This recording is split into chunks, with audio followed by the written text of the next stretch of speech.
hiện lại xin bác cài bác trời bác cài cho lá sang tin hiện lại trong sự nhiên các bác khi bác trời lá sang Halleluiyah Pastor Good xin bố mà tạo ra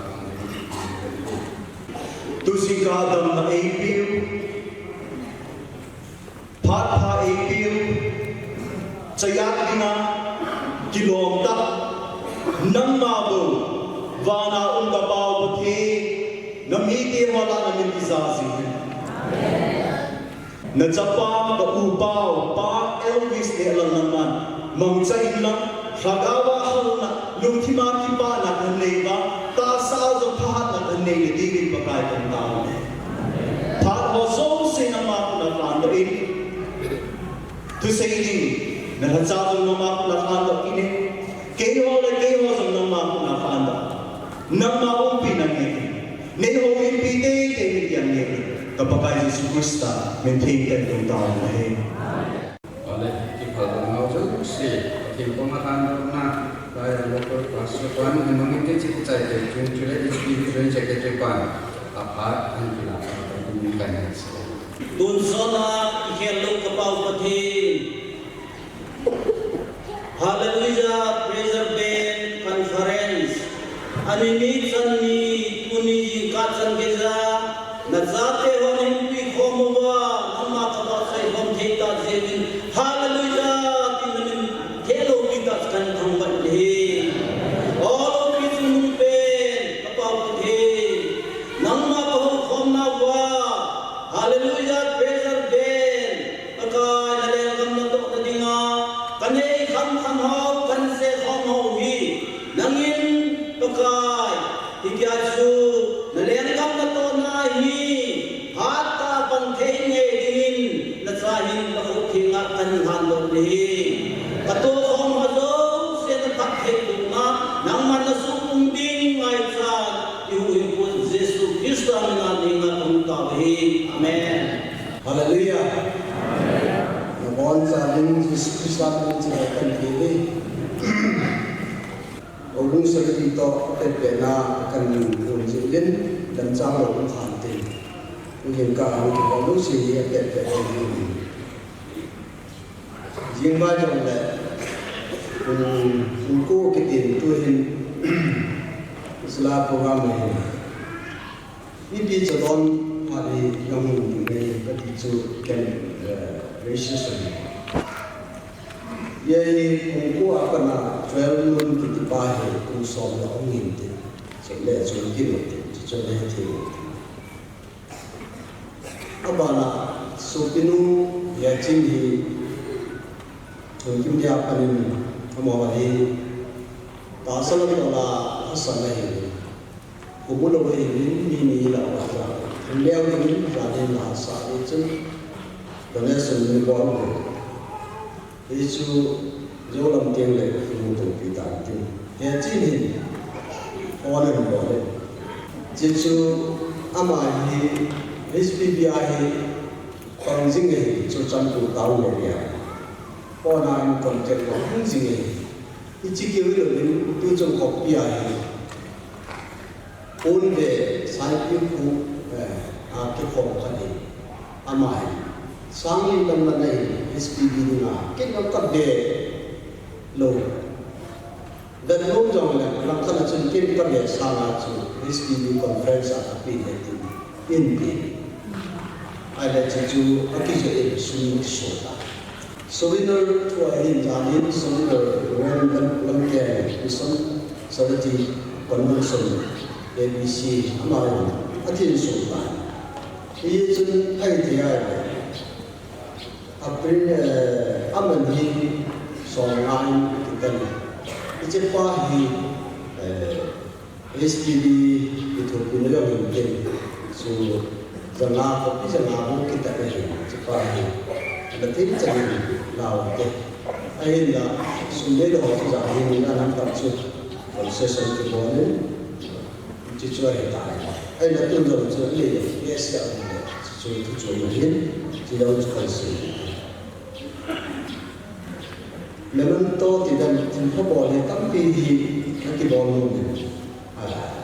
ai làm nhà phân thì cho cái bộ vào những cái cái là gì như là quê người ta chỉ tuổi general city power thì cho nên cái này cái mình có bỏ ra cho đại cái vấn đề thì bảo tin thì people này cái SDG muốn hôm nay ang cũng district cho nên Ahsi 15 Halleluiyah prayer band India Tribal Conference come revival program 2017 Motbung Baptish Church. Itim na dam tasang nga hindi ya tu chunga hi ipathim ki ang hi ke Yesu tuin mahung kaya.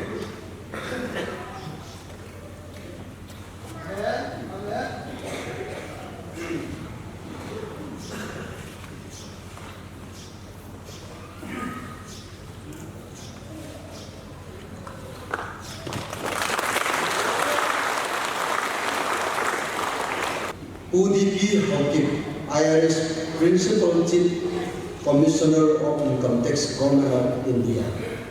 So the Halleluiyah prayer band India Tribal Conference comes to be date 6 to 9 March 2020 Motbung Baptish Church, District Manipur, Imana.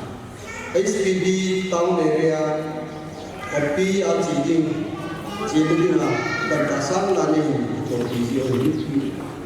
or Hongti. Copy in the bathroom, the program executive in the Badala Chicken Community. He passed with a minute. He telling about the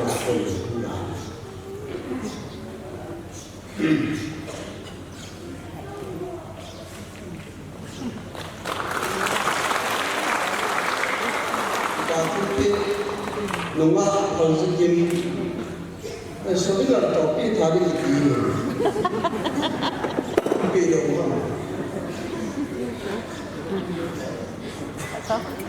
Numa project member is in town area, Churchanpur district, Manipur. 15 Halleluiyah prayer band, Tribal Conference, IP, Halleluiyah. Itin na siya tutuki pangaitan. Dan kasang sama sama Manipur. Ya cekopin di batu saya di sini di mana darah cikan. Kalau sekian guna kalau tahu area member. Aman, nurse yang staff nurse pension yang itu juga.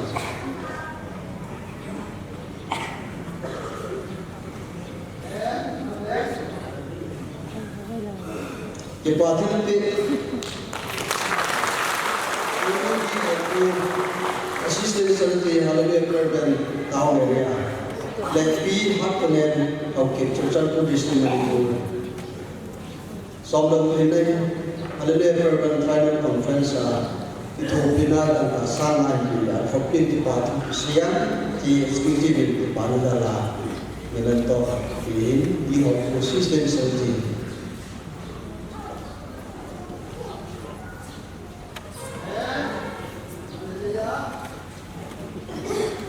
Parti ke saya ada simpan kayu. Kemudian berkahau, datang berkahau. Founder President Agape Christian Music Center. Ahsi 2014 arkitekna. Dan kasang soalnya di ujungnya di opin di mana negara menentok di situ mana cilacikan diri. Ye. Agape Christian Music Founder President pa Aji itu simple tu dia ajo anak kisun how 40 na asam tiket na 10,000 lebih tujuh lebih Allah tadi ni ham dah le itu jenong ini Ken dia kita ini, kepastian pe bir bin waikin, haukim IFS Deputy Commissioner of Forest Government of Nagaland Polima.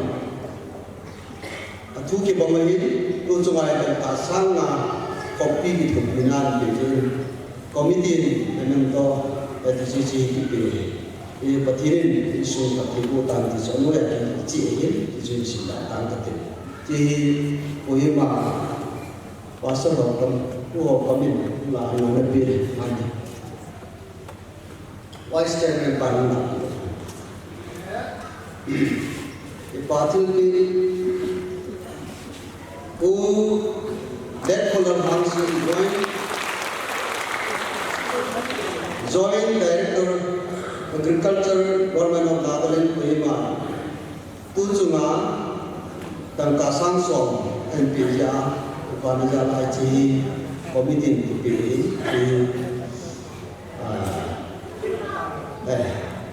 General Secretary Chairman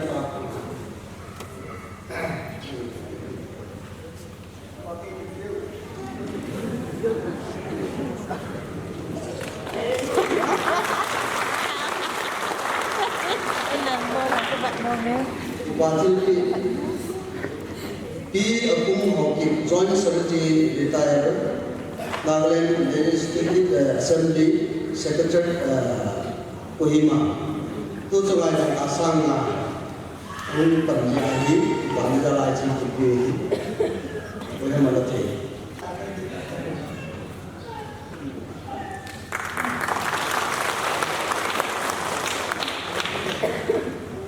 Dipacil ke mamain, tu Dr. Y.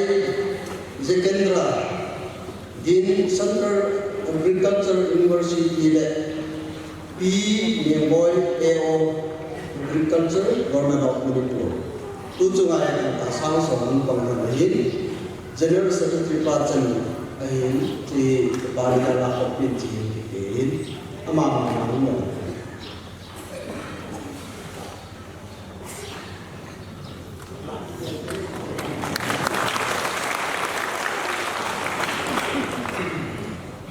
Anak-anak bila ketemu cewek nak ayu. Important Pastor Elvis Legal Mission Coordinator pray for the War Ministry.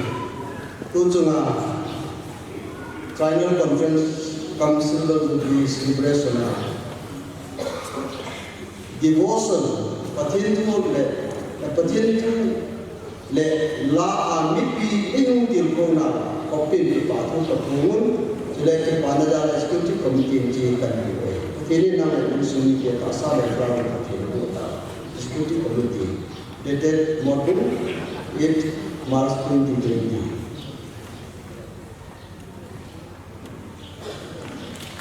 Tapi ini tomorrow all san kategori census asok lemari kategori bekomode.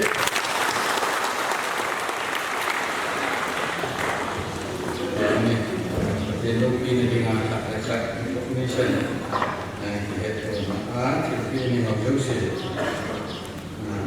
Ini perusahaan tapi kata-kata kalau bukan seperti pun apa yang sila yang amangin, baik yang komen.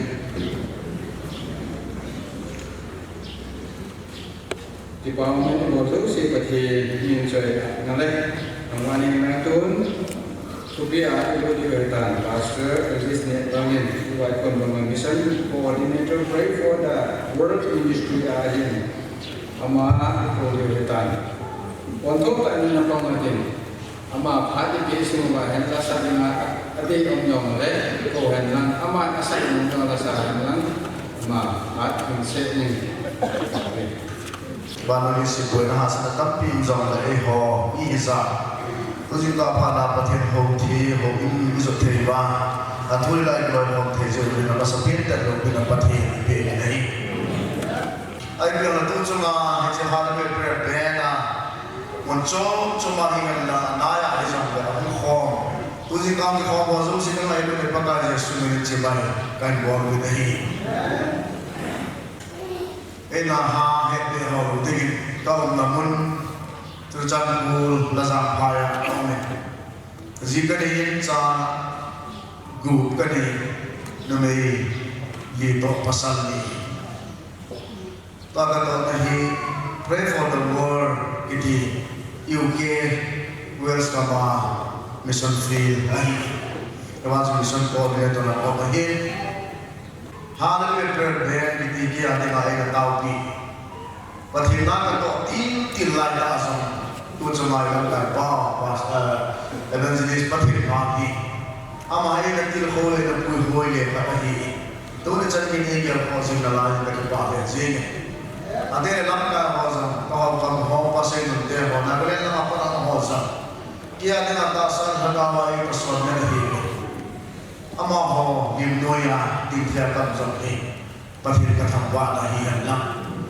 Tu jika patir pasal yang sama di over dia. Itulah hidup kita selalu sama di baik-baik dengan tadi.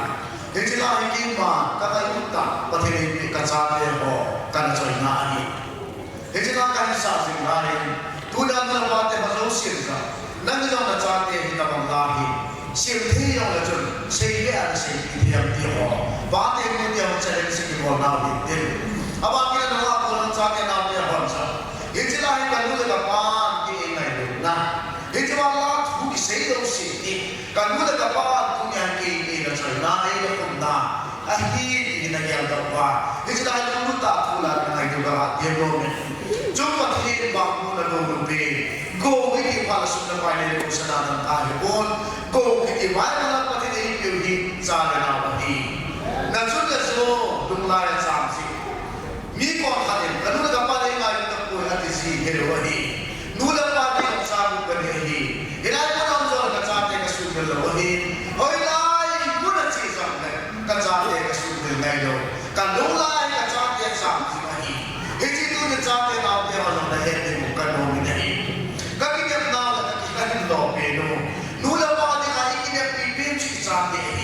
ini lor cakap ini, ini kita cakap ini cuma himan tahu apa, ini lor kita cakap ini cuma himan tahu le, nula apa ini dam soal pun, bibi dah kita sudah nasab jom hamil bana, apa ini kita kaya ini chance umai, rohin kita malam ini cakap ini bana, rohin ada kemana, nula apa ini pun tu ni, rohin ada lama lah saat tu siapa, ini cakap rohin nula pa anu ade ni ibidila da nula pa ni chate kina dale ihlo ni bagi so ni yo ke pa na peno izate ali ke so ni insai ha ke so boy izate ke so ni ta sagama to dia ni pa na peno izate ni ida na peno izate ni kurse daga tini gim ta ni da rasuna ka chate ka mute da gim ba hoso apa so jita ada orang mute de kala poesia ni no kasih kahasan orang gente orang kasih orang kasih sendiri. Itu nanti mula pan cakap ni nak sakar mula sampai ha. Kini dia biar kisah lagi parbi dengan seorang ni. Isu yang terjadi di sini dengan orang lain. Dan hari itu orang orang orang boleh ngajar. Cuma orang ini kata boleh. Kacau orang kasih. Sampai mereka tu kereta. Apa tu sahaja cuma ni, nak sahaja cuma ni, lesi kau tu sunyi. Air di mana? Air tu mau sendiri anu. Isu kita lesi masa dengan orang pisau jiran pun. Itu pada lupa kisah sini. Nula pada dicari ada ide orang pisau lagi. Air bang orang pisau lagi. Ika masih dengan orang hijilah kesini. Kacalu aku papet lu kalau saya. Hesap nama atik jadi pakai kata ini. Sampai nanti ho. Namun hari itu kapal pinun mereka dengan ludah ini dengan lalu asal si kapal pinun hasil boy. Kapal kita apa mana cakap lupain dia. Pada ni mungkin kita juga jauh anda api pun so holding le. Sebelum sen kaya ho habzan kau macam ni. Nula pakai ho. Izat ni nula pakai tanami hati bukti ni. Jadi kita kasar Kazino ada wasifa kami nak bebo bikin lagi. Kazino ada wasifa kia ada kazino ada nak bebo bikin lagi. Kacanya hotel dia tu, hudu ada hukum lagi. Zidane jadi jahat orang kerja sekolah masih sedang kerja. Hingga mana kau hotel dia. Pekua isu dia, nula pa ang may dalam jom jom lagi. Ini kita ada nak bebo.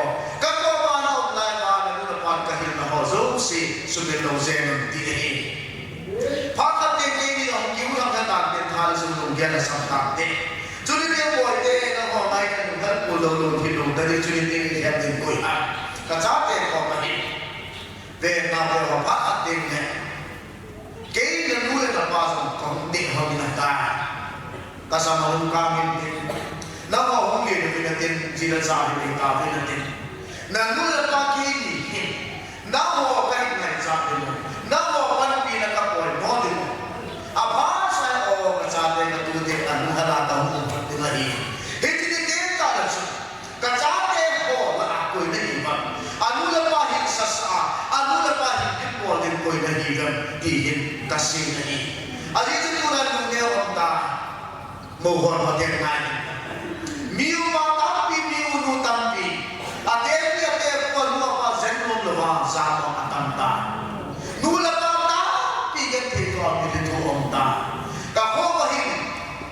me khai ho ho men ka po na a mo sa ma a cha pa long ki ki wa me khai ho wa ho ki ko ya sa om ta tu ka ge ni pu na ta sa ma se i lai mo na ta ta wa pa ki tu se se pa ki na sa sa wa wa i cho ni pa ki ri ta na ma sa te ki na ni i ke no ma ni e wa ka to ho ku ki ho e ni te hi ka so ni i ka so ni pa ki ni pa ki ho miu pa ki in so a te ko nu pa se no ho i ki ta no pa ki sa na to ma sa na po ma sa pa ki na mai tu pi na te to mon pa ti ha cha pa le pa na ma kim su ki ni chu pa ki pa ko la chan ji mo he jo zo se chu ha tu pi pe na ka cha te ka la cha cha na te ho pa ta te ki het tham zo le an le cha ni ku ti le ke na nu to na ho zo si im na mon zo si a ko na le cha pa na i he to pa va na ma i kim su ke ki ni hi he ji ka te sa pi hi i chu a va sa Seperti pampulan rumpi. Amin kita Halleluya. Halleluya. Seperti pampulan rumpi. Kacule sol layak samsi. Kakine male kahilo peno. Kakison piu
lấy xe na abol thi đi đi ini ni anh ini riap lại trên ngoài đã chụp riap jalan ini le tôi đi luôn là bạn nào để mà giàu xe năng cái sự xe tu đi ta ta xe tu đi ta tôi đi ra balik tao không đi bukan ini semua nak hidup ni nasi kesana tu lepas aku dah hidup dia kau ada dulu dah lagi capek tu lepas ada dunia kan hidup mentah lalu next nak hidup le apa anak musa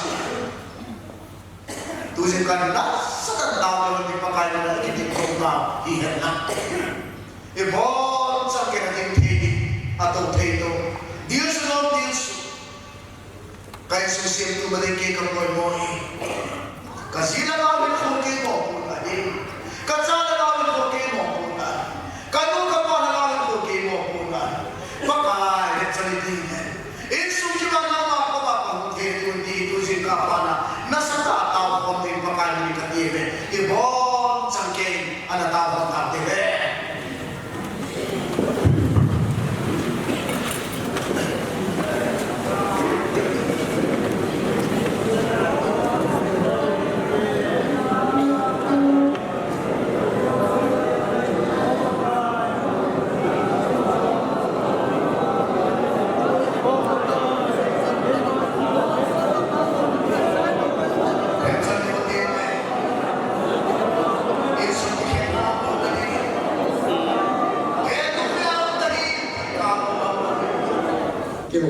sẽ ấn họ chỉ là cái số chỉ là cái nhà thôn đầu tiên ai sẽ có nó thấp tiền cái này không đi khách tiền này ô đang bảo nên ra tiền nên cũng có tiền này kiếm tiền này cụ nó ô cái giá không tiền này đi tu sinh cái anh thấy tiền của sao cái bảo Halleluiyah cái thằng này cái thằng nào để sai bị con dan hanya pun dapat salah, aja kau sini macam saya lebih ketahui ini. Lebih dari macam nama macam Yesus Kristus kau ini. Tuhan mak mainu ready ada je. Mak tu ni saya nak nangis, ngadu je.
Uni kausan ya je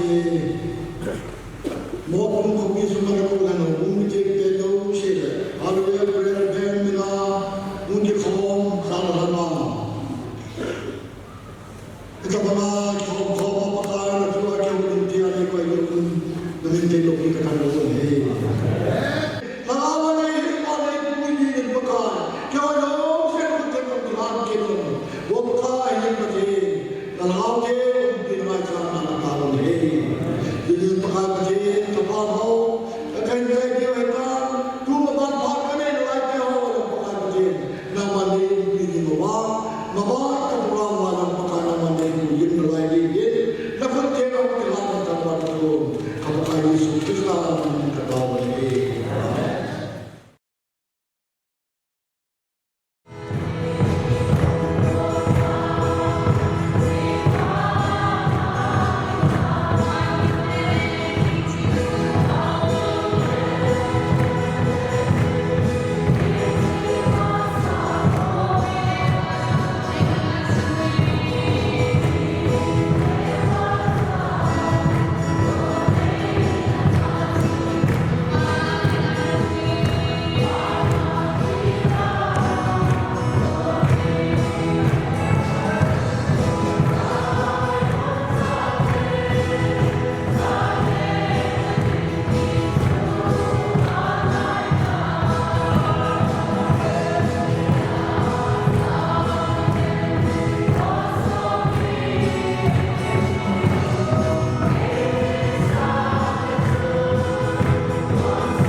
Hallelujah.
lâu biết cái do anh sẽ hạt trong mình các bạn chúng ta làm bất kỳ nếu sẽ ta với cái theo bao nhiêu người là hạt số ấm ta lại cũng như cái này cứ dân nghe đâu hạt hay ta hạt ta đi mua sắm cũng sủng hoa đâyกับhạt giống chắc chắn làมันได้ดีดีว่านี่เขาที่คิดว่าจุดเด่นเนี่ยว่าก็คือเขาว่านั่นเองสปีกเกอร์ตัวนั้นสักที่เที่ยวอันเสียงของแห่งนั้นว่าเช่นว่าสิ่งที่เห็นมันก็จะเช่นสิ่งนาบีที่อันนี้หัมพัดอะไรอ่ะแต่นั่งมาลูกก็จะมาเรียนรู้ทุกสิ่งพันนั้นกับพัดของที่มันเป็นเกี่ยวกับถ้าเราที่เราพัดเขาแต่ที่มันส่งที่ดีนี่ก็ต่อเองก็เช่นก็เช่นพัดเราใจก็เช่นมันสุนัขตัวเองสิ่งที่เกี่ยวกับตัวเองซึ่งคิดว่ากับพัดของมันก็โซ่ก็เช่นอะไรแบบนี้มาเช่นก็ที่มันคือมาพัดของเช่นเช่นเป็นอันนั้นก็ที่เราทำว่าทุกเช่นนี้เราจะทำที่แต่ละตัวไปมันก็ต้องการสิ่งที่ต่อเองด้วยพลัง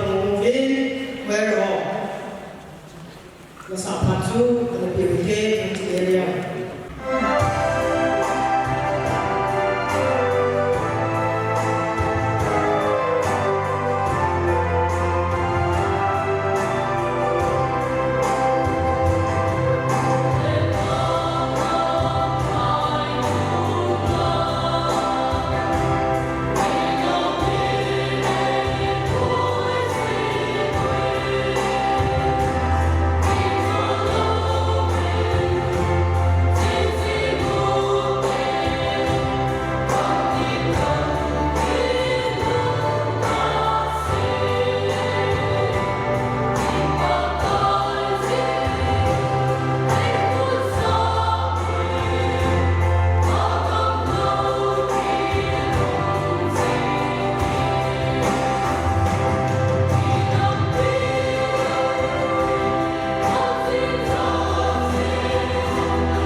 for kan nei ka tin ni ka Halleluiyah program na collection su sang som sang ni le ko le som na nga dong do ni ni mo ha dong tham ta ne ke kan tiang le photo session le weekend aban tiang le su ni mai hom ne ding chi mai hom ne hi mi kung ti lo le mi mo ni lo ke da cho area executive committee le te le ya mo ku ne ni ho chi giao thì in cho nên tôi in thì khát thì pha mọi điều cũng là rồi thì tôi giờ sẽ chỉ pha lại nên pha thì tôi cô học cầm vice chairman Halleluiyah program India mà thì mình số mình muốn làm được làm thì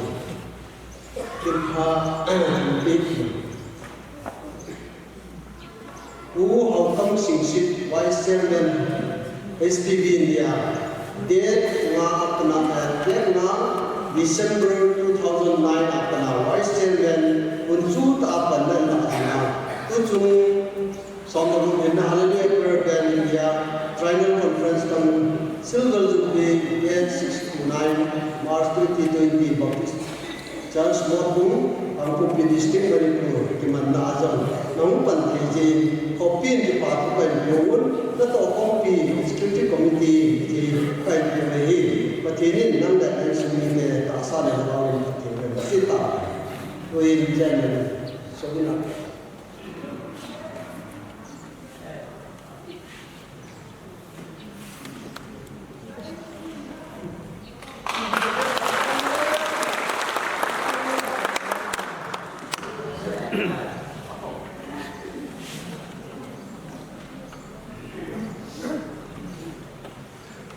Ipatulpi anina Royal Munjam Advisor SPV India date na apat February 2004 apat advisor dina nampi dina ataw ng puto na dina pogi na ni kuma panun asin tujung di akadahin patinin na sundet nang ma gawang patinin pijin kai yen chamay advisor pai kulay kai hakat jen dan luar hujung lupai, patin kau bertahu pi lain tin si chairman pai, anak kau ini tin kini kita tu.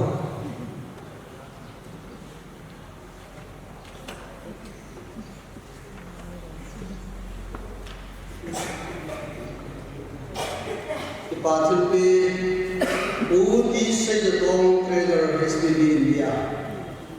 Dia nga ani kung saan nila di apana treasurer di nila head office aduna ngayon ang hangta natuwa tujung sondo ko na Halleluiyah program India Triennial Conference Council of Jubilee date 6 to 9 March 2020 Motbung Baptish Church District Imanna kung suta apan wala sinzin kopi di patukan phone to không executive committee thì cần bị vậy và thế nên năng lượng anh suy nghĩ về ta sao lên đâu thì mình executive committee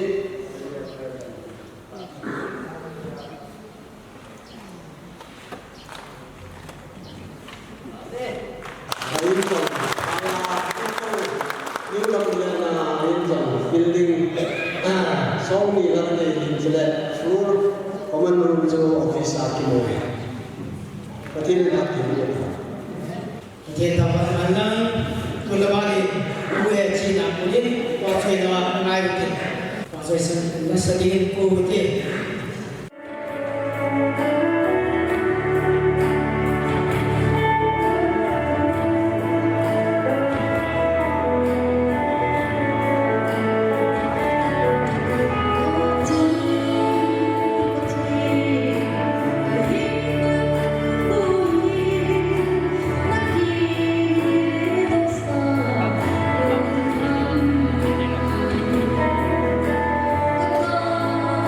Sa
balik.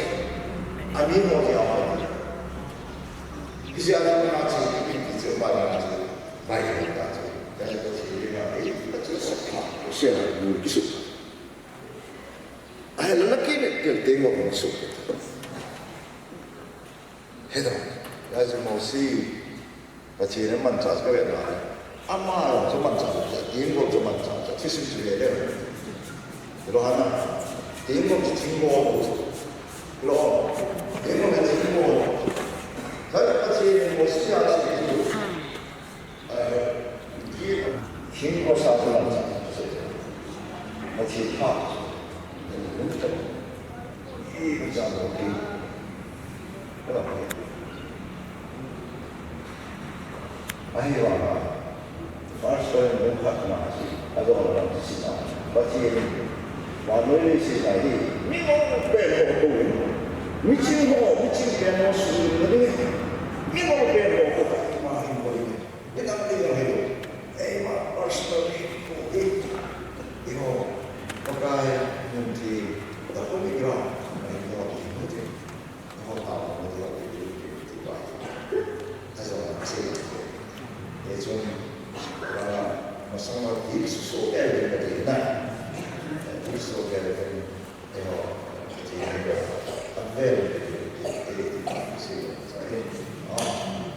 Halleluiyah. What can we do with that? I don't want to.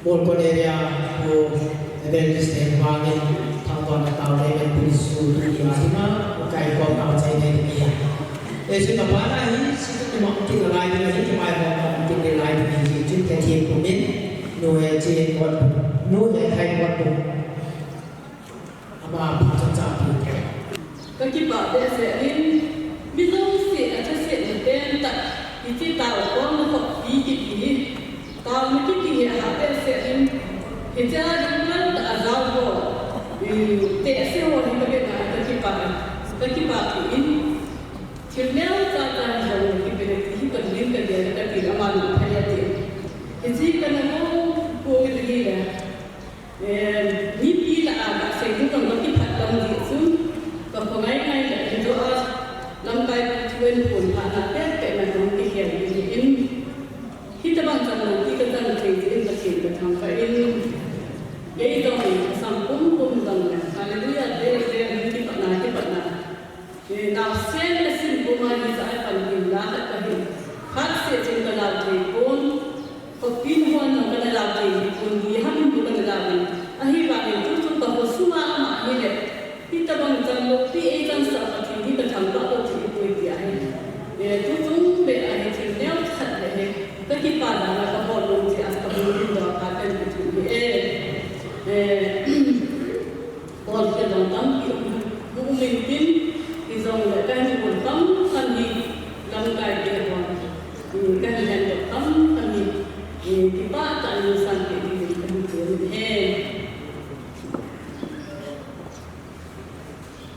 อันนี้เราจะเห็นโฟกัสที่แต่มองดูถึงเกี่ยวกับจากการโดนเบาซึ่งที่เป็นคนเบาที่ซอยดิ้นดิ้นแต่มองดูถึงสถานะจากการต้องออกอีกครั้งการลงกันเลยเจ้าเล่นปาปาลงกันเลยมีเซลุนมานีนาเกเลน่ะ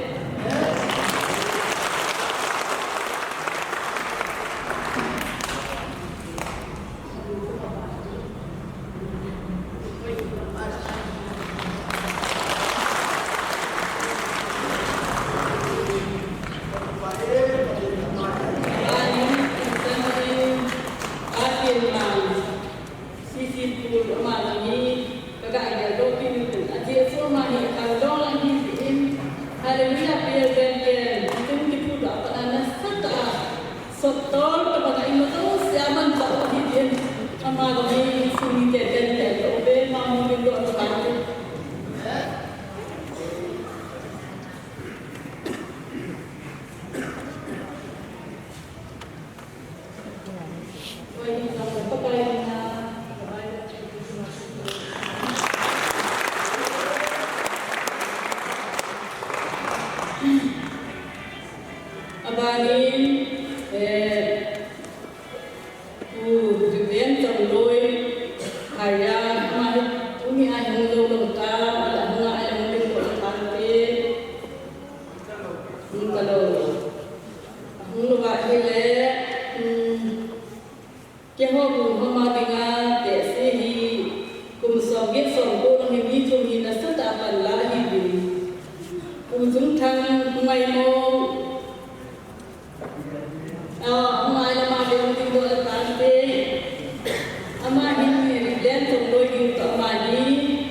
pakai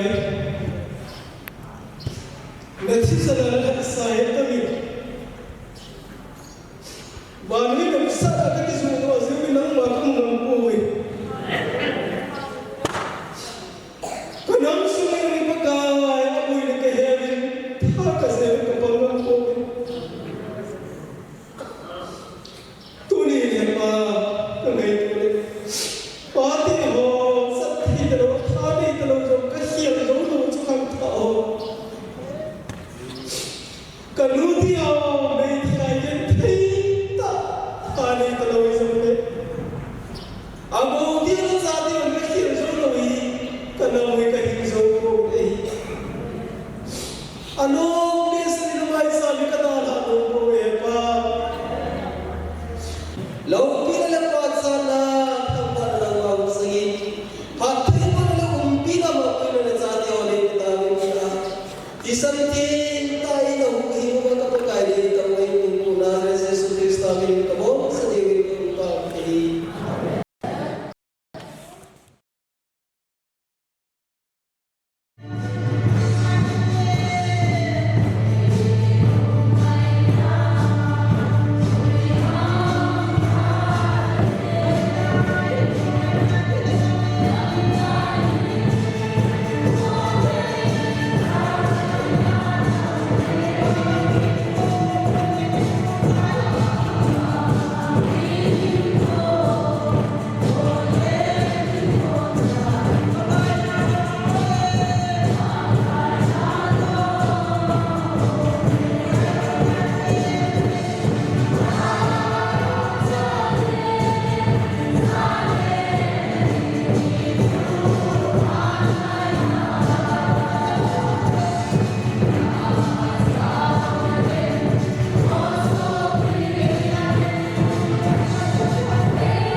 Song the Guptana, Halleluiyah Prayer Band India, Trinidad Conference, Council and Jubilee. Ajay ka ang pagpapado si Jesus Christ namin tayo ng Islam mo ni. Kuin ungamzam, Sir Menes Bibi, umamdebya, umantin ang taong inipiutin, among chay-chay chile, at yung mga choy lang, SPB ang tinira ko Low pinalizada atin sa tulad ng subjecta siya pinero o kapatid na mite dong senay cinta kanay ba het cinta kanay ba dawalang marston na katon na bugin na so pagan din la ado kan ganyan len damit din na forma sa kulpi agiso din hatong ng perpatin tuli dami na kulpi ng kiso ng manay kita ng ala na hungki hang ba hitsa na ati sa ate चलेगा कति लोग छोड़ो कि नाज़रेत यीशु में नाम को हम है आमीन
Halleluiyah. Mulung tempat amin, Yesus. Cho là mình có thể vùng cái tim.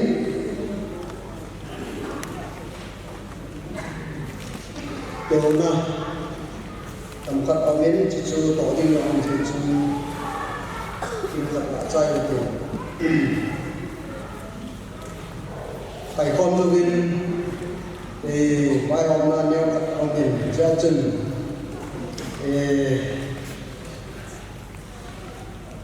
SPB organized bowling dali ai mà area cha cái này thì bên nào chứ area tàu na organized bowling này khẩn na anh na chân tàu này là không mình bảo đi edition revised bowling tha đi copy sáng thùng ta để yang seintin abana final conference hi kumthumna naman kiti ai chi hiya le social publicity naman ye chun ai chi hi ate kya ko chun ta me ya do tin che hang pi ai ko le tu ngai lu ta kum som ni na chair in ko ulun kames eskelun kam ama hi tu chungin me na ong ta ni committee ko ma ung ta yo hon ngai lu ni ti le to khom jing ding chu ka sa ai hin la ama hasan da chin ji chun liwai ko na administration ai lo le kam dan bài nó không gì lòng lệ áp bùi nó hasan nó bài lệ áp kia là thành thì sau khi nó được cho nên chúng bỏ lên để chỉ đúng duy chuẩn bài cái nào ông in hay là advisor Halleluiyah prayer bag Adam sungadina advisor của ấy và thêm thằng lần này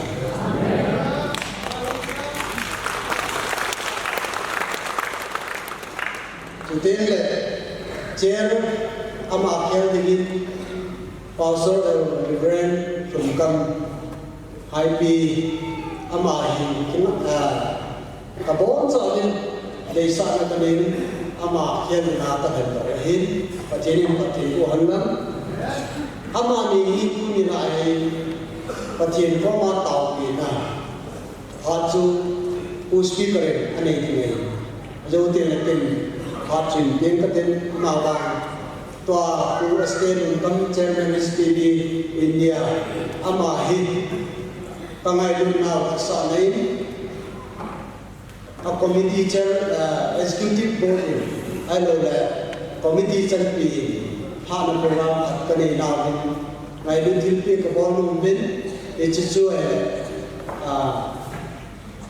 bel khana e su ma na ni ke ko ma na hen jing ding e thu yang ka su man ko mai ti ni a ji chu te na thil ki bol e ji chu e khap som ka bol ki lo các cái lò bên lại để trên rồi,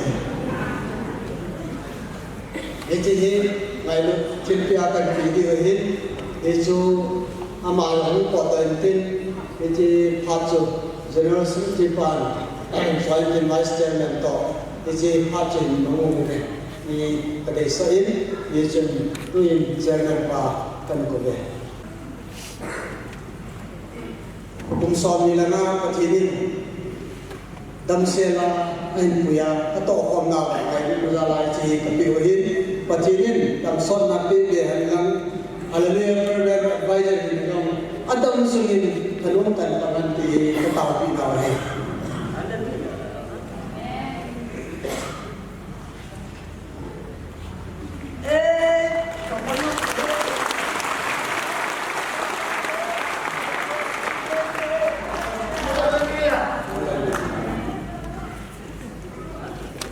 ที่ต้องเรียนเรียนมันกันไปนักการเมืองกันทิ้งว่าแอดไวเซอร์มาตัวที่อาทิตย์ก็มาตาวน่าสปีกเกอร์พูดมาดึงตาวน่าในปีอันที่นี่พี่เอาประเทศนั้นดึงอุติ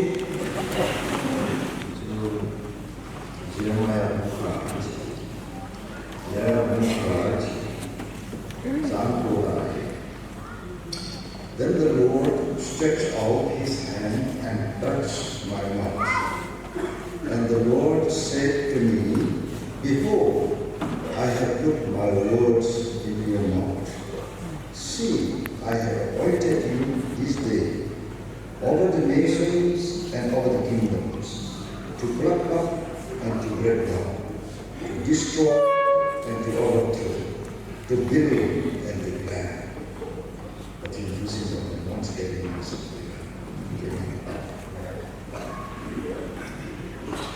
Don't stop from sana carefully thinking about the thing. Again, take life, don't pass of life, don't Nama, Halleluiyah, thank you, Lord, to console me.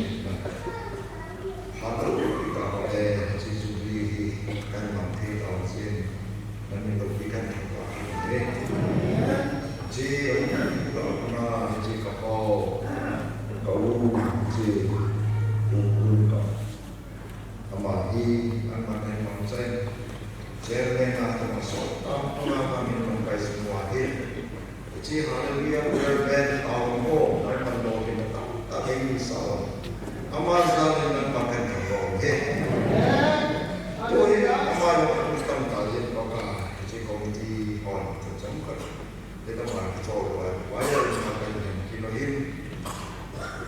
Anda tu boleh akan mau zalim pakai kita, tahu kan? Wah, apa? Dapat kena dia orang muslim orang ada yang diberikan tempat ini. Anak itu nama macam lah. Kalau advisor apa saya nama macam nama tahun lah. Selain usaha yang kita event lah. Itu itu kaya itu advisor. Baik apa jadi nama bukan tempat ini. Itu nama kerja itu reverend kamu semua. Mahi kan dengan kim paka nama prasada wilayah lebih untuk mungkin kan yang waktu kita masih kan lebih tahu nama tahu lah esok Jeremiah pakai nama dan musuh nama musuh nama nampu So then namun man pagkait ang function na bola, na sola. Heta mas tipro sumambing le, pulugin. So let's see pa pulugin le, tulong nila ng pagkakas. Pagin, ama yung mga mamsalang tao lang pagkakas. Ang autin tipogin lang manokya. Kasi Halleluiyah biar bagi ama ng pagkakas. Mamsalang siya kaya tinidibin. Ama ng mga tinidibin lang. Ngau thiên thoại cho nên mà chỉ mà nó bị nghiêng không tạo kiểu này và cả thì mà chỉ một ba này không cho cái hoa không so với nó cái nó cái thì chỉ mình đâu đang làm gì bị hối chỉ bị hoa là nó không phá được là chỉ là chỉ mình hoa cả cái thế chứ tất cả cái thứ amen so khi đường thăm há đến năm hàng cái mà Israel nami te apa te kape te na te gamsun na koi lu te ni he ya Joshua he ma se bange so ki lun kam naman inam ni te he hoi na lam ya koi lu te ni kape pakai pathe le bo hen nan nai khanu ke ni pakai nom ki yin ta hen kapai tôi dùng số là gì area hỏi copy song như vậy anh cô mình lắm bây giờ all in thế tụ kilo tin thì số cần mình sẽ soi in tin và dấu tiêu này tôi chỉ cần cùng cả SPB Ethiopian election sáng sáng gì đấy giờ cô là song thùng năm nay dòng số như vậy là cần của cái Atin wat soy la kon ma min dali sa ke kunti ma mu sai sai le speaker pa in an la pai pai ni ta ne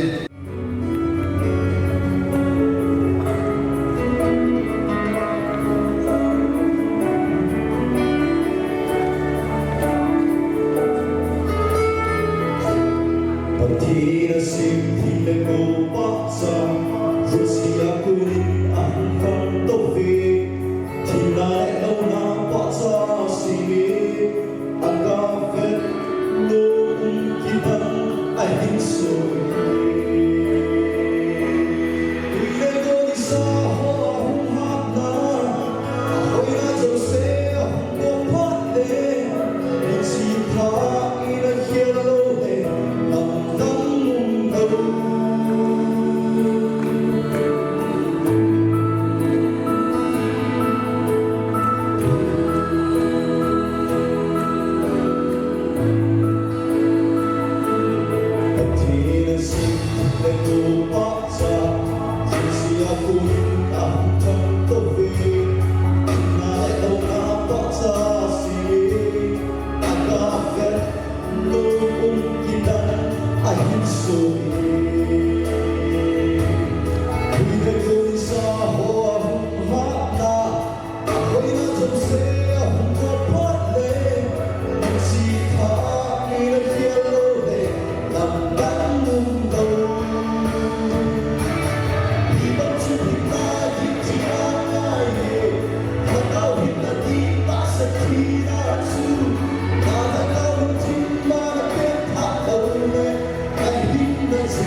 Poin pati chu nei ta chu pakai su pa ren wa ponin nangai na tin ma an jai ti bin jai le for Christ or pati wa jale sedinin bu sanun ti chu kan sa kine Halleluiyah prayer man takkan saya le pakai yang macam ni kan mungkin sama tena. Halleluiyah prayer man. Halleluiyah prayer man. Halleluiyah prayer man. Amen. Songku lumna songku apa na songku le sudah sendiri. Thou, O Lord, those rule forever. Thy throne is from generation to generations. Why dost thou forget us forever? Why dost thou forsake us so long? Restore us to thee, O Lord, that we may be restored, and renew our days as of old. Turun tak yang jen punya Jadi diwakilkan dengan kasih terkirim dan kirimnya Jacob rumah jasa mesti sama begitu kasih itu wilayah itu dihopin wilayah mana Yesus kan itu mi hiwangan berjulur mutilah menurut tak tahu deh Leksi cuma pun berlalu langsung bu itu bu. Saya tak tahu kini lele. Warna kuning bu air jusain leling agak asal tadi. Macam itu sudah banyak sekali maksud dia. Mereka sampai tu dia tu the power of prayer. Power of heart itu sampai siapa lagi. So wow. Kalau manca dia tahu nahi manca tu kan sepanjang betul tu saya ingin tumpang saja. Ya so dulu ya leisi tu kan kalau manca digital mereka kalau manca ya so tak apa. Baik warna cuma saat apa mau saya kerana Saya mau misalnya video misalnya itu dari saya I think atomic bomb nuclear ada dengan macam hijau tu aman sama lepas ni sih di Kanglina dah sama lepas Lalu juga pun ni, lesi luar sama lepas, lesi luar sama lepas Lesi kelaksan, lesi semang. Lesi semang ni, mana lesi semang ni dan model. Adi langsung mampu lah seperti. Tapi langsung garment cakap. Ayo orang cakap sekarang saya langsung. Kristian dia ada kawan. Betul. Nuclear bomb ada. The most powerful weapon of war. No, Kristian tahu kan tadi. Fiskal, alam fiskal kita ini, isi white collar. Kita ada kita principal dari semua kita. Sini aja. Ya, macam sudah sendiri awal, jadi sini saya kira. Malaysia cuma hekna, akhirnya wahai tiga minggu, saya tak tahu. Weapons, ada, jauh itu, yang itu, all the itu, jadi sekarang mana ni kaki, isi itu kami masih tahu. Evangelical prayer masih tahu. Akhirnya standing on the holy ground, saya tahu. Sekarang ni kaki, tahu pasang di hills. Inseparable, the prayer and faith are inseparable. tao nó ta sang đây là không được gì nó mùi cái là sự phi cái đã cho lá sa thì ai là thế đó phụ để nó không biết gì rồi yêu thì lại là cho cái gì là tôi xin đi rồi phải là gì là có mà 아니 우리가 아마타오스 하니 함디아데 아마즈 같이 왔습니다. 같이 고마운 걸 세우고 나를 드리지 말고 내가 아니 농수업을 수익하고 있습니다. 라이자스 같이 오래 고마운 걸 두고 지하철 같이 두 하나씩 그래서 Elijah is the name of prayer. I think that prayer, 다음날 나왔어. 아침 집에 다음날 나왔어. 나야. 아시네. 아마 좀 다음이 기술님까지 이거지 한번 같이 벗어나서. There is no room in Christianity. There is no room in prayer. No room for Christ in prayer. That's why Christian prayer power and he is starting. We are to close Kishaberg Akamkaponi as obedience, humility. He emptied himself somehow said.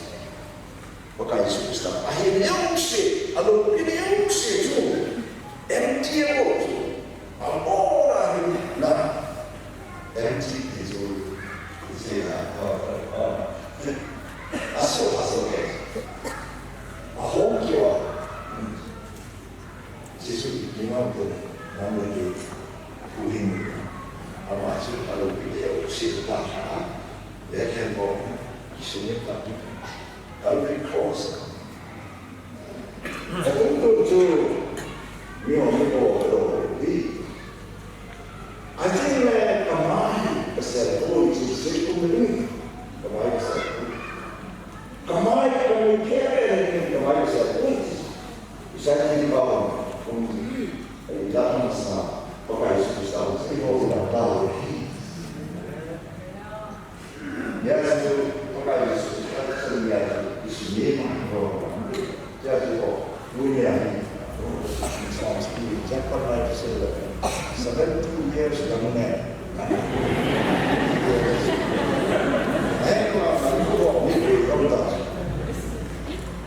시장부터 같이 해서 앞으로 마블 해준다고 다다 매일이라고 앞으로 그 점점 마블 해준다고 세이야 아키텍트 본주네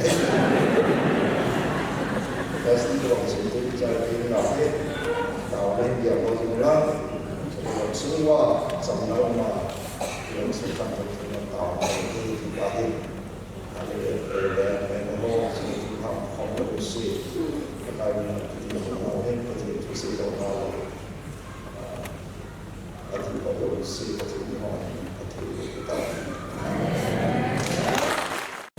Jumpa Christ untuk terima John 19 saya jadi umam Denmark aman dinjom jahat dan begini.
Ep-2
cống như kho mình sáng nay cả cô sòng biết sòng cô là mà dự lái là anh cống như kho ban ngoài cho mình thì cái thui ghé kho nó nét tay chiều là canh đi cần tới chiều là canh đi cái là chỉ cái bạn này anh là sự má mà last week là mình chiều là cái này gì được chiều là cái này gì này cái bom thì là hết và thêm thì lâu về đến là cái này bổ về thì chúng ta cả là có sáu khách cả hàng sẽ là ông ta được đi liền thì đi ông ta được còn này là chỉ xây đi ông ta được hiện tại cái lúa mỏ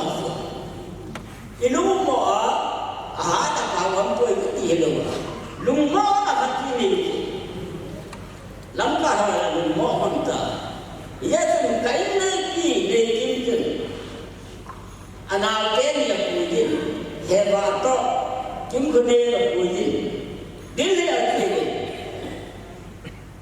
cái nói như thế Prime Minister qua again là có gì này apa phát Ep-2 lim cho là sao hệ bộ chúng ta bằng cái tô cái là lim cho là sao thì cho ấy politician là mấy bộ gì apa họ cũng thấy hết gì ta gì dễ thôi tu là mà xây lên lắm đấy là những gì anh nói anh mà cũng anh mà supaya anh nói vậy tu mót của anh sẽ bài hình cái này ta company khác tết tao mà ta về cũng là ta cái này in chắc ta rằng ta làm gì cái bên coi là cái bên ông đi đến tết cái là bằng cái bên này 이제는 레스토랑이나 나이가 혼자인데 많은 분 보면 되는 내 거예요 이거야지 항상 다 보냈다 이따 말이죠 cái này gì chứ ama cũng so với cái gì cả là gì này cũng so với cái gì cả đấy bằng tôi như thế này ama chỉ là đồng ý để xem cái này có thể bảo thế này 이따 말이죠 이거 수고 bởi là hạ sát này to lại tàu à Halleluiyah này bắt thêm bé tàu thế bắt thêm bé là anh nói là tàu là kilo ít bò thấy mà đâu tao bơi bắt thêm ấy kilo hết thì kiểu là cái này bắt thêm nào đó là cái tàu à bò thắng họ mà họ tôi là cái xe cũng xong có là gì chúng ta thì cái nó cái này là nó trồng là cái con gì nó trồng là cái gì cái gì cái nào dùng đi cái gì cái bàn à ta để cái bàn này cái bàn à không có xây rồi cái này cái xây dựng cái gì cái phần cái xây mà con này này riêng cái này riêng cả này anh ấy nó có một cái gì đâu điคนมาพูดอะไรจริงเลยแล้วบอกสักหน่อยแต่ผมฉันน้องใจหลังนี่ที่กับคนเลยที่ไป US and come golden you know challenging to them they say they win when the part say na when is the man is the TV and the man that sai le nga ngai chung man the ba cho dai sa ti do it ma sai ten chung vai na ni local pastor from ba vai ana ai ni ti de we Atisa tarik sompo Mars 2017 IPR resolution number ngana tungui tribal conference kam silver zuti Motbung Baptish Patsatsu Tunin 2017 October petition to Berlin 19 Assembly Amunei Party It's a year but in a year now, Dunia Kulan and Yudin pastor borok dikan seding le hong di jomai hin amasa tai ki pathu jesu kan ko he emergency panela iwa social work helang seding le ja kai lo le pelatham do sia boy bin iji baksa na pana jalen kasih yo le tilpi bayi kalau orang lain nak tilpi kan dia Yesus pasal paling sangat tinggi le mudah bilang chairman paling lang vice chairman lang general secretary lang le bilang orang penting tilpi orang tinggi bayi lepas ni jadi jangan pasal itu kepada pe Like Motbung Ahsi lo jaga jadi. Motbung Baptish Church Kampung District Manipurin Ujung Sabad Bina Halleluiyah Prayer Band India Final Conference Council of the There Sixakana 9 Jan 2020 Motbung Baptish Church Kampung District Manipur Kimana Jubilee Lokna Anpung Nire Ye Nation Pinaula Light band, sound, theme, tree, yena, tola, tamjosi. Maupun ini lah binau cuma. Kopin di padu sejim lo kan komun. Executive committee kini kepada jala dijikan ke. Pajeri lo pun mikir tak sah dengan orang pajeri nabi jinta. Dia Motbung dari March 2020 Executive Committee Halleluiyah Prayer Band India. Jadi hubung ini Pada hukum anak saya sama pola ini mau yang itu kan itu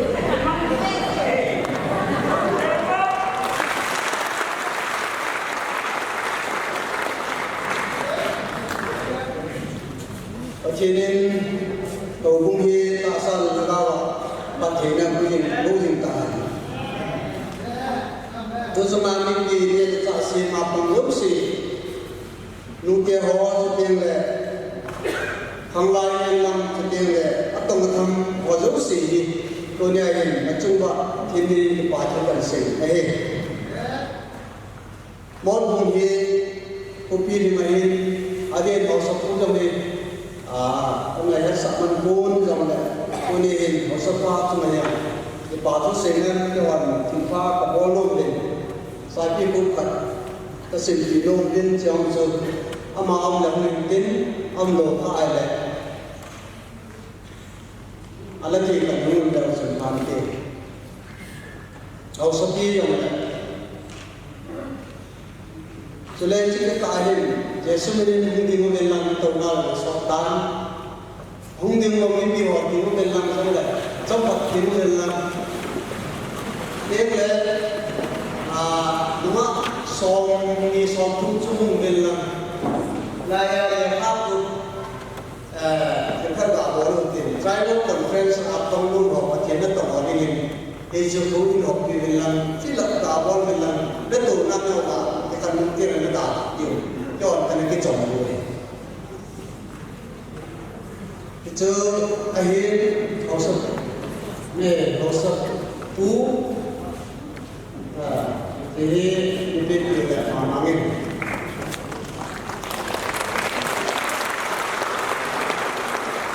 Koin orang tua, ini kau. Jangan mati patu tampil setan dan setan ketin. Kalau orang pampu dari jangan tinggal, kita tak tahu tua ini sendiri. Kau, red issue tu. General Secretary, MDC, President EBI, Amala. Itu dia dipatutkan dengan ini. MDC itu Speaker ayat dan pimpinan itu. Dipatutkan jadi mungkin pemain itu kalau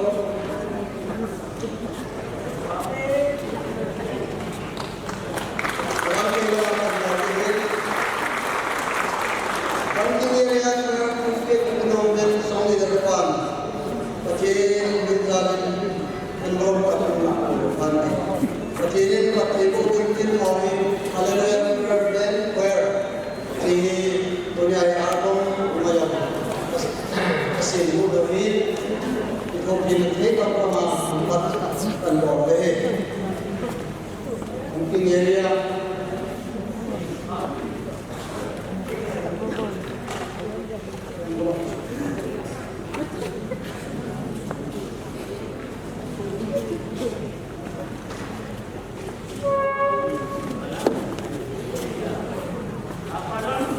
Bagaimana saya sekali nanti kau tahu tahu Yesus ayat cerita ini begini.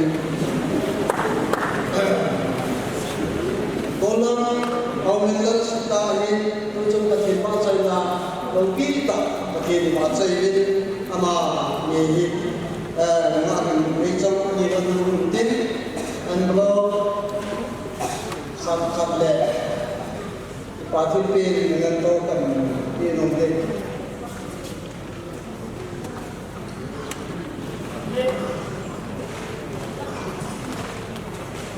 pemain ini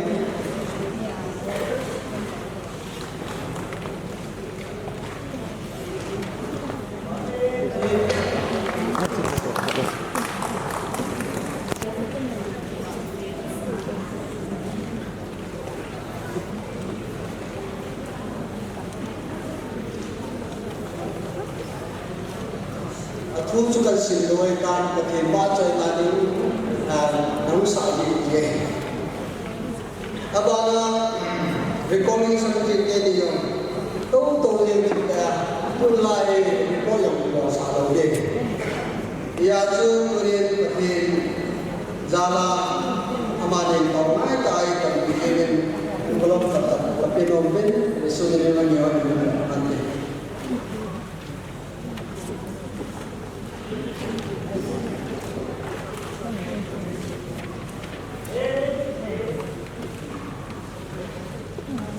Tuhan kita kalian kita sukan bolong tu macam rasa orang kalau mau donci mau itu ya kata begini soalnya seju Tuhan Yesus kena pas orang kau mau main kasih doa tu mungkin jumlah dokter nak pang sana apa cuma lebih jauh timpa bolong deh ada orang seperti bina timpa bolong ini naik yang le bija bolong ini kena bolong ini akan pernah melihat timpa kan bolong ini kalau bolong itu cuma jam seperti ini nah timpa cahaya ya cuma timpa ini orang tahu cuma kan sih yang tempat anda tahu cuma bersama timpa bolong ini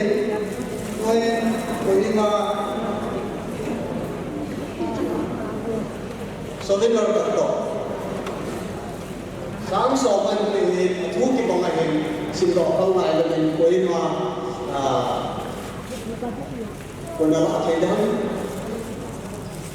chairman pak koi ma, mungkin Baptish Association koi ma, chairman vice chairman kan dalam pantai.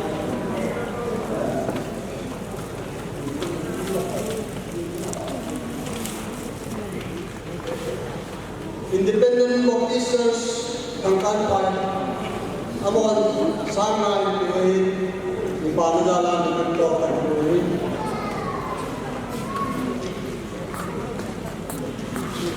Christian Baptisters CBC satu Hilltown dan pasangan ini.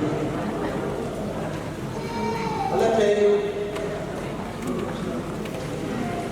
Evangelical Churches Association Visa ICA dan pasangan ini.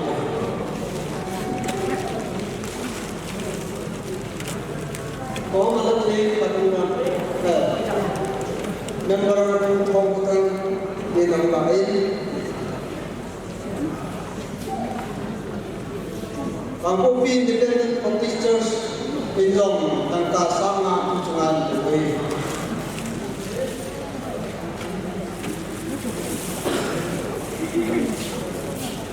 Independent Baptisters kay Mandi ang pagdidisplay ng mga kasama ni alat niya malat.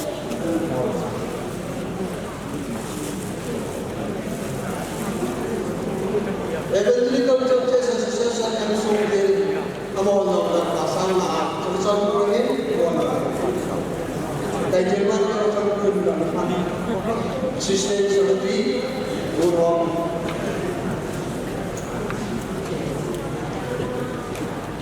em song ke lam ke wo em song ke ngani em song ke ho in ko ya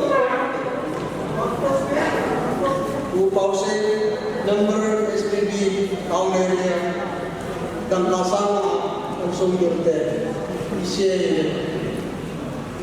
Evangelical Churches Association ke sabu pasong di tengah wilayah dan lasana Joy.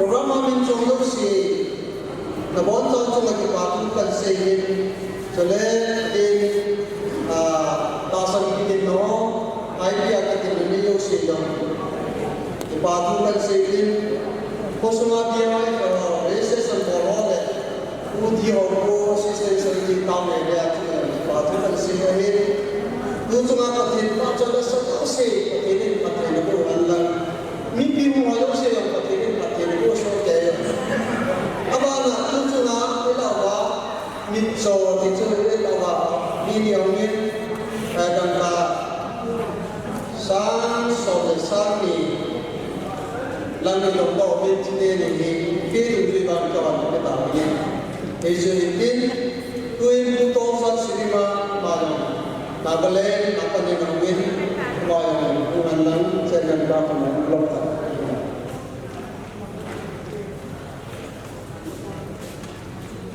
Abana kampung dia belum luai lah kampung dia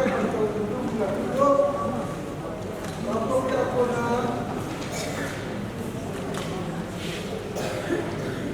Abana budget yang berkat kopi alima api masoro mitai lagi sorry mungkin sunu bunti area asapeni ama o mualan chairman pa dan bawa kabul bisa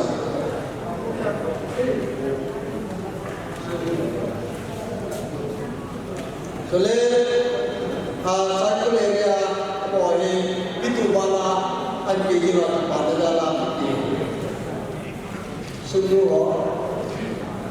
abana ngomong area itu bala anji pada dalam kebiye Lembang kongere aja, itu pina ni nak pengen pada jalan itu. Pasal langboy apa itu cuma agam nak beda ya, envelope nak beli, masuk ni pasal langboy saya. Abana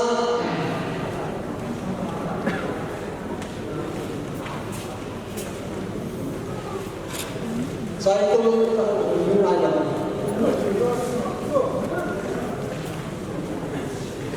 abana tanggoy dia abana ni kalau ni suara pai til peda ini kaitan 1st January 1999 Tujuan program yang sudah dan bagi komite di Patu sesuatu bagi ini menonton. Saya paling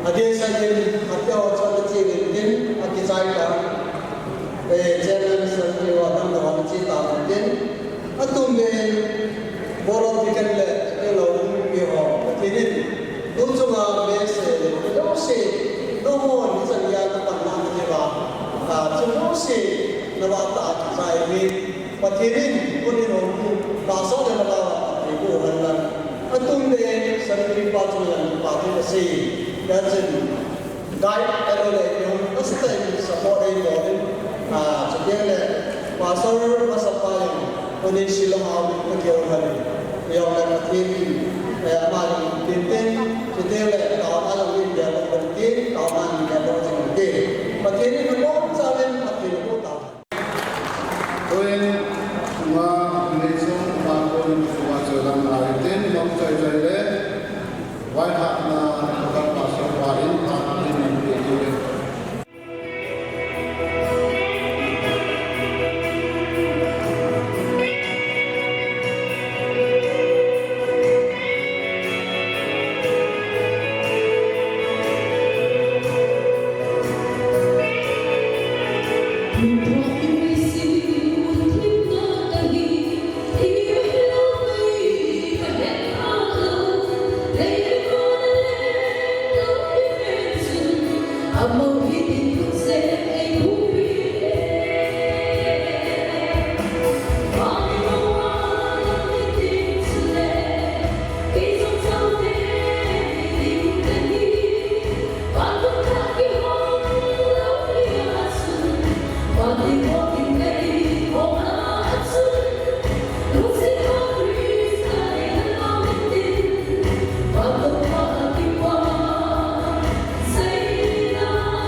benediction prayer is speaker Biden in my benediction that take the phone now if you want to say a tom jagat flag the hosting or a tom time in the way in the abandon so get but in the kind of way Halleluiyah praise the Lord Halleluiyah mini sunga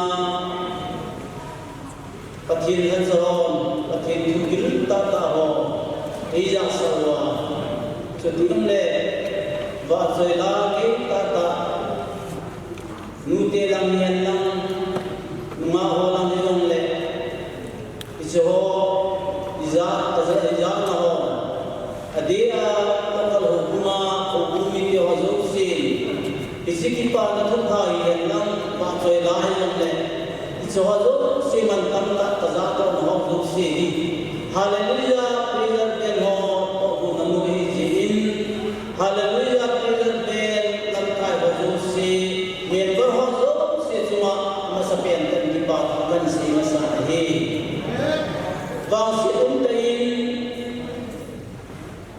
hun kim masang ho buin la to king kamun ni ho tun thina ta se in na ka tong ke ka pin hun kim ni na ka to le thun na ge na ho atin le e tha na din zum tha na din ki ho hi kasim be jo ta po bin ahung kal so mute ho nuwa ho punam ho lam kai din ta ta ho pakai la ja sang ho yen thei kan nau mo ve ti hi ke he bin ho zo se dam su jesu min ngai kan kan thu hi achai na pe jin Hallelujah praise the Lord lam kai te ho zo se member ho zo se ruban jong le pathin thagau thegin Hallelujah praise the Lord hi lokar ho kum mi ho zo se thalangin pathin pi ta wen tin kan pi jing ta wen tin kapun dwa kan se na su pakai na kan se na san su tan ki katipai speaker Pakunin, some of the Hallelujah prayer band and friends and Kana benediction prayer in the within. Excited Mama Mama Painin, Kolana Umayana, Unla Paitana, Orang in the you see, Kamtaya Hon Kipiba in the way. Doing the benediction prayer, speaker Pakunin.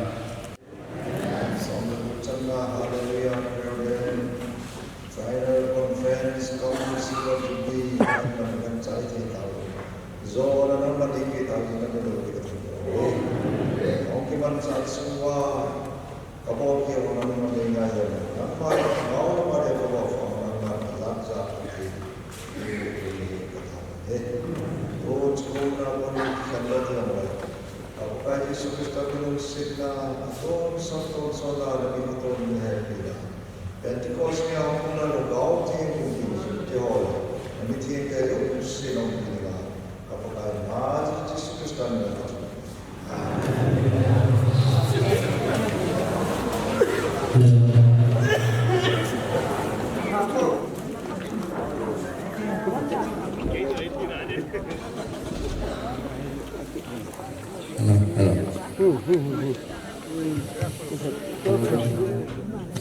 Di manau tuli akong kana ito gawin ito sa mga speaker ay Ep-2 Reverend Vincent Ho aman lời hạ ninh tàu nan man ding cái lời hạ nan ni hin trên lời hạ sai sai tin lệ flag hi cái thông lên đến tin lệ chúng tôi chairman này thành tổ bao amal kuna it is like he handover and body hey tôn son na ki khel ti la ning ka pau pathe na thagau thing nang man ning pivin som lagu channa Hallelujah prayer band trainer conference come silver jubilee on lap kan khai lawa pana nang man ning pu hoiwa tun changya nang man e ku zo ni kin on na min lo pi ka thang ne amen Jipun lapi to ai kan khai tha dio ta pakai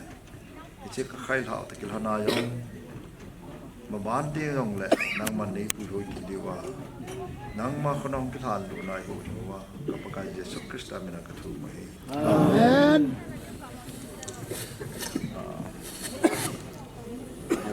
Amen.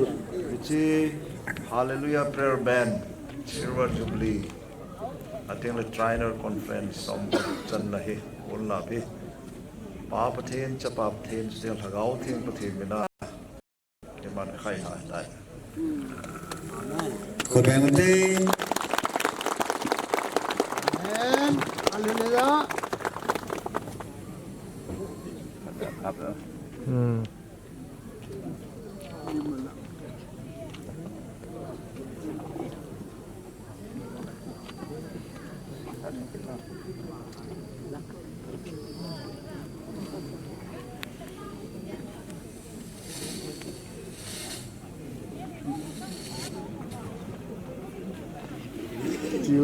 Till Golden Jubilee.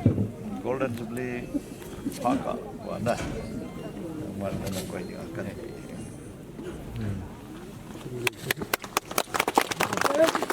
Kapsel mo patin ng piwan. Len hong nung palay.